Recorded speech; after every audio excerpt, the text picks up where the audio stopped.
নাইকো দুর্নীতি মামলায় খালেদা জিয়া সহ ৮ আসামি খালাস। রাজনৈতিকভাবে হয়রানি করতে এই মামলা পর্যবেক্ষণে আদালত। তাকে মেলাইন করার জন্য রাজনৈতিকভাবে, সামাজিকভাবে, রাষ্ট্রীয়ভাবে তাকে মেলাইন করার জন্য তাকে মিথ্যা মামলা দিয়েছে। কুয়েটে প্রশাসনিক ভবনে তালা দিয়ে বিক্ষোভ, এখনো অবরুদ্ধ ভিসি। ছাত্রদল সভাপতির দুঃখ প্রকাশ, দায় চাপানোর অভিযোগ শিবিরে।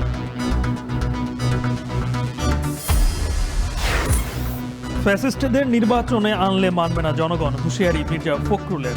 আওয়ামী লীগকে নির্মূল করা উচিত বললেন আসিফ মাহমুদ। ফ্যাসিবাদীদের কিংবা আওয়ামী লীগের বাংলাদেশে নির্বাচন করার প্রশ্নটাই এখন অবান্তর। বিচার সহ যেই বিষয়গুলো আছে সেগুলো সমাধান হওয়ার আগ পর্যন্ত। এবং চট্টগ্রামে জলাবদ্ধতা প্রকল্পের কাজের সময় ফেটেছে পাইপলাইন, প্রায় অর্ধেক শহরে পানি সরবরাহ বন্ধ। মেরামতে লাগবে 2-3 দিন।